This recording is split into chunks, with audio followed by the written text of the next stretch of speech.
आज की वीडियो की शुरुआत एक सवाल से ही करते हैं और सवाल है कि हम अपना केस बेखटके जीत जाएं और सुनिश्चित रूप से जीत जाएं तो ऐसा कैसे संभव है। जवाब है कि सुनिश्चित और बेखटके जीत के लिए आपको एक सुसंगत, अचूक और अकाट्य लाइन ऑफ डिफेंस की जरूरत होती है। A harmonious, precise and irrefutable line of defence. Harmonious का मतलब होता है जो पूरे केस की हर परिस्थिति के साथ सहमति पूर्वक हो। प्रिसाइज का अर्थ होता है कि वह बिल्कुल सटीक हो, हमें पता हो कि हमें क्या करना है, स्पष्ट हो। और इररिफ्यूटेबल का मतलब होता है अकाट्य, जिसे दूसरा पक्ष काट ना सकता हो। ऐसी लाइन ऑफ डिफेंस हमारे पास होगी तो हम निश्चित रूप से जीत जाएंगे। ऐसा ना हो कि एक जगह पर आपकी डिफेंस हो कि यह सहमतिपूर्ण शारीरिक संबंध था और दूसरी जगह आप कहें कि कोई संबंध था ही नहीं। एक जगह कहें कि आत्मरक्षा में गोली चलाई थी और दूसरी जगह कहें कि गोली चलाई ही नहीं। ऐसा नहीं हो, इसमें हार्मोनी नहीं है। अगला सवाल है, लाइन ऑफ डिफेंस कहते किसको है, होता क्या है इसमें। जवाब है कि प्रोसिक्यूशन केस के उत्तर में आरोपी जितनी तकनीकों का, कानूनों का, विधियों का इस्तेमाल करता है और इनका इस्तेमाल इस दिशा में करता है कि उसका एक्विटल प्राप्त हो, तो इन सब को मिलाकर जो चीज बनती है उसे लाइन ऑफ डिफेंस कहते हैं। किसी भी केस में आप चार्ज पर क्या बहस करोगे, क्रॉस में क्या क्या सवाल पूछोगे, 313 के कथन में क्या क्या कहोगे, क्या डिफेंस एविडेंस लाओगे, क्या कोर्ट आर्ग्यूमेंट्स करोगे, यह सब आपकी लाइन ऑफ डिफेंस पर निर्भर करता है। इन सब में एक ही केंद्र हो तो उस लाइन ऑफ डिफेंस को हार्मोनियस लाइन ऑफ डिफेंस कहते हैं। यदि कोई लाइन ऑफ डिफेंस पूरी तरह से हार्मोनियस ना हो तो ऐसी त्रुटिपूर्ण लाइन ऑफ डिफेंस आपको प्रोसिक्यूशन गवाहों से भी ज्यादा नुकसान करती है। सवाल है कि किसी आरोपी की लाइन ऑफ डिफेंस को कब बनाया जाता है और कैसे बनाया जाता है। जवाब है, इसका उत्तर आपकी चार्जशीट देती है। जैसी चार्जशीट होगी उसमें बनाया गया प्रोसिक्यूशन केस होगा, उसी के अनुसार आपकी लाइन ऑफ डिफेंस भी तैयार की जाएगी। रेप का केस हो और डीएनए रिपोर्ट्स में मैच हो गया हो तो आपको कंसेंसुअल सेक्स वाली लाइन ऑफ डिफेंस ले लेनी चाहिए। लेकिन कोई एक्सपर्ट रिपोर्ट नहीं है तो आप संबंधों से मना भी कर सकते हैं, क्योंकि इससे 114A एविडेंस एक्ट का ओनस भी आपके ऊपर नहीं आएगा। मौके पर खाली कारतूस नहीं मिले हैं तो स्पॉट ऑफ मर्डर को डिस्प्यूट करने वाली लाइन ऑफ डिफेंस हो सकती है। लेकिन यदि कारतूस मिल गया है तो आरोपी की या तो एलिबी वाली लाइन ऑफ डिफेंस ठीक रहती है या फिर सेल्फ डिफेंस वाली लाइन ऑफ डिफेंस ठीक रहती है। तो सवाल है कि एक सही लाइन ऑफ डिफेंस किस स्टेज पर और कैसे तैयार होती है। जवाब है कि जैसे ही आपको मजिस्ट्रेट की कोर्ट से सेक्शन 207 सीआरपीसी के तहत आपकी चार्जशीट की कॉपी प्राप्त होती है तो आपको प्रोसिक्यूशन केस की पूरी जानकारी मिल जाती है। 207 सीआरपीसी में आपकी फाइनल रिपोर्ट, एफआईआर, सभी स्टेटमेंट्स जो 161 में रिकॉर्ड की गई हैं तथा जो 164 में भी रिकॉर्ड की गई हैं, वे वाली स्टेटमेंट्स भी, और मजिस्ट्रेट को पुलिस के द्वारा भेजे गए डॉक्यूमेंट्स की कॉपी मिल जाती है। उत्तर प्रदेश में एक समस्या है, यहाँ बहुत से लोगों को पुलिस केवल जिम्मी की कॉपी देकर बहका देती है। उसमें केवल सीडीज लिखी होती हैं और दस्तावेज कोई मौजूद नहीं होता, जैसे जब्ती पत्रक नहीं होता, एमएलसी नहीं होता, 164 के असली बयान नहीं होते और आरोपी बेचारा उन्हीं सीडीज में सिर खपाता रहता है। यह गलत है। तो हमने जो ऊपर 5 तरह के दस्तावेज आपको बताए हैं वे आपको 207 में मिल जाने चाहिए। बहुत सारे मजिस्ट्रेट और सेशन जज ऐसे होते हैं जो 164 की कॉपी को देते हुए जैसे उनकी जान निकलती हो, तो यहां ऐसे मामलों में डरे नहीं, 207 सीआरपीसी की एप्लीकेशन लगाएं और इस बात को वहां के डिस्ट्रिक्ट जज के सामने भी रखें कि फला मजिस्ट्रेट पूरे कागज देने से मना कर रहे हैं। वहां भी बात ना बने, हाई कोर्ट के चीफ जस्टिस को लिखें। एक बात समझ लीजिए कि ये नटखट जज लोग तभी तक शेर बनते हैं जब तक इनके बॉस को पता नहीं लगता है। वहां पता लगते ही ये मिमियाने लगते हैं। तो जहां आपका अधिकार ये लोग दबाने की कोशिश करें तो आप वहां ऊपर का रास्ता लें। 207 सीआरपीसी के डॉक्यूमेंट्स के बाद चार्ज फ्रेम होने तक आपके पास 1 महीना या उससे ज्यादा का समय होता है और यहीं आपको लाइन ऑफ डिफेंस तय करनी होती है। 207 सीआरपीसी के डॉक्यूमेंट से आप प्रोसिक्यूशन केस की गहराई जान जाते हो। यहां देखें कि कितने प्रोसिक्यूशन गवाह आई विटनेस हैं, कितने इंजर्ड विटनेस हैं, कितने इंटरेस्टेड विटनेस हैं और इनमें से स्टॉक विटनेस कितने हैं।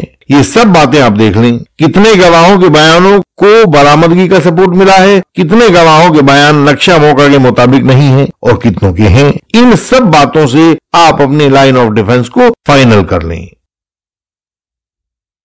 हमारी हर सहायता मेंबर्स के लिए ही उपलब्ध होती है। मेंबर्स बनते ही हम आपके पीडीएफ दस्तावेजों को पढ़कर आपके केस की दशा और आगे की दिशा आपको लिखकर बता देते हैं। क्वशिंग, डिस्चार्ज और एक्विटल, जो भी आपके केस में संभावना बनती है वह संभावना भी आप तक हम पहुंचा देते हैं। जीतने के लिए भविष्य में क्या क्या करना जरूरी है यह भी बताते हैं और यह आपको सब कुछ मुफ्त बताया जाता है। मेंबर्स बने और अपने केस को जाने, उसका भविष्य और उसका समाधान जाने, झूठे आरोपों से बचने और अपनी जीत की आवश्यकताओं को जाने। अगला सवाल है कि क्या क्रॉस एग्जामिनेशन के समय भी लाइन ऑफ डिफेंस महत्वपूर्ण होती है? और जवाब है कि प्रोसिक्यूशन एविडेंस के समय भी गवाही में वही सवाल पूछें जो आपकी लाइन ऑफ डिफेंस के अनुसार ठीक हैं। जैसे कोई गवाह कोर्ट में आया तथा उसके उत्तरों को आपने मौके पर मौजूद वस्तुओं से अलग दिखा दिया। अब अपनी लाइन ऑफ डिफेंस के अनुसार ही उसको ये दोनों सजेशन दिए जा सकते हैं कि आप ये सही बातें इसलिए नहीं बता पा रहे हैं क्योंकि आपने घटना देखी नहीं थी, माने आप आई विटनेस नहीं थे। या ऐसा भी कह सकते हैं कि आप इस घटना को इसलिए सही नहीं बता रहे हैं क्योंकि घटना यहां हुई नहीं थी। या आप यह भी कह सकते हैं कि आप आरोपी के पुराने दुश्मन हैं, इसलिए जानबूझकर घटना का गलत वर्णन कर रहे हैं। लेकिन इनमें से सजेशन कौन सा देंगे? सजेशन वो देंगे जो आपकी लाइन ऑफ डिफेंस के मुताबिक होगा। अगर आपने गलत सजेशन दिया तो यह बात आपकी फाइनल आर्गुमेंट के टाइम जज साहब के द्वारा पकड़ी जाएगी और आपको नतीजे में कुछ गलत ऑर्डर प्राप्त होगा। अगला सवाल है कि सेक्शन 313 के कथन में लाइन ऑफ डिफेंस की क्या भूमिका रहती है? जवाब है कि 313 के कथन में आपके विरुद्ध आए हुए एविडेंस के बरक्स कोर्ट की शंकाओं का समाधान करना होता है। आपके सब समाधान एक ही दिशा में जाते हुए दिखने वाले हों। किसी जवाब में यह कह दें कि मैं तो घटना वाले दिन मामा के घर था और दूसरे जवाब में कह दें कि आपसी दुश्मनी में लड़ाई हुई थी, तो जज को इस बात का फौरन पता लग जाएगा और आपका बचना और कठिन हो जाएगा कि आप झूठ बोल रहे हैं। जो आपकी लाइन ऑफ डिफेंस हो उसी मुताबिक डिफेंस विटनेस को भी कोर्ट में लाकर उनकी गवाही अपनी डीई के दौरान करवाएं। अगला सवाल है फाइनल आर्गुमेंट्स में हमारी लाइन ऑफ डिफेंस का इस्तेमाल कैसे किया जा सकता है? जवाब है कि जज की फाइल में आपके और प्रोसिक्यूशन के दोनों पूरे कागजात रखे होते हैं। जिन बातों को आप इस केस की शुरुआत में कहकर आए थे और तब से लेकर अब तक उनको भूल चुके होते हो वे वहीं जज की फाइल में लगे होते हैं। आपकी भूल जज की भूल नहीं होती है। तो शुरू से आखिर तक यदि आपने डिफेंस में बदलाव किया तो जज को पता लग जाएगा। तो शुरू दिन से जो भी आपकी लाइन ऑफ डिफेंस रही है वही यहां फाइनल आर्गुमेंट्स में रखकर अपने आर्गुमेंट्स जज साहब के सामने रखें। सवाल है कि केसेस में कुछ महत्वपूर्ण लाइन ऑफ डिफेंस कैसी होती हैं? इनका उदाहरण देकर हमें दिखाइए आप। तो इसका जवाब है कि लाइन ऑफ डिफेंस अनेक तरह की हो सकती है। कुछ एक चीजें हम आपको यहां बता सकते हैं कि इस तरह से होती हैं।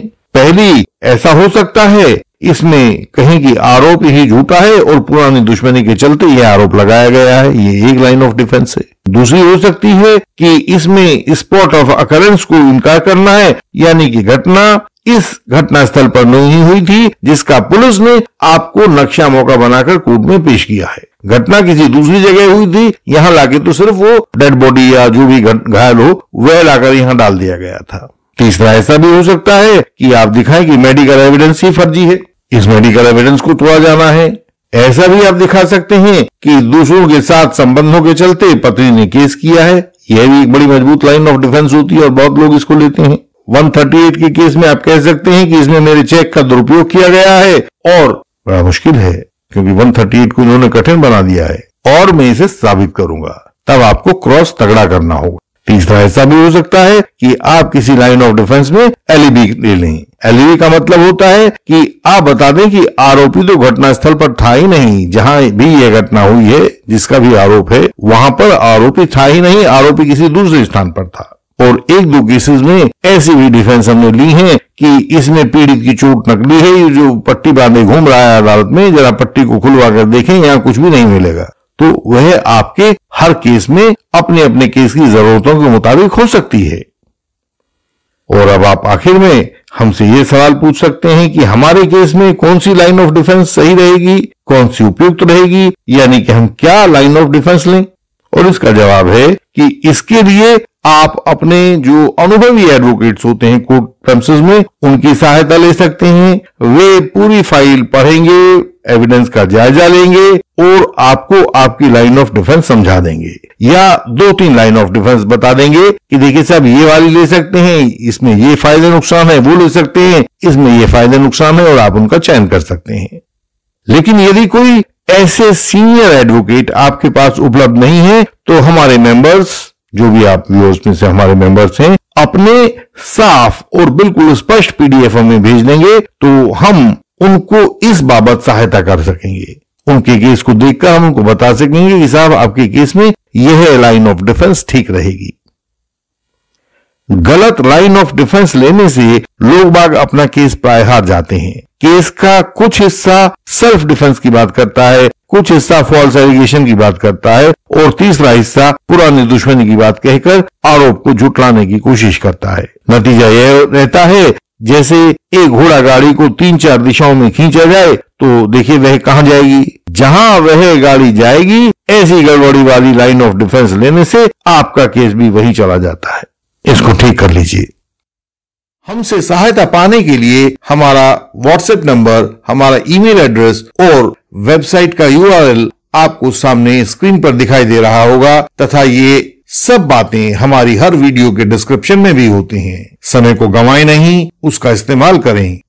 हमारी वेबसाइट पर बहुत महत्वपूर्ण जानकारी को सरल भाषा में पढ़ें। वहां झूठे आरोप या फॉल्स एलिगेशन से बचने के उपाय भी मिलेंगे।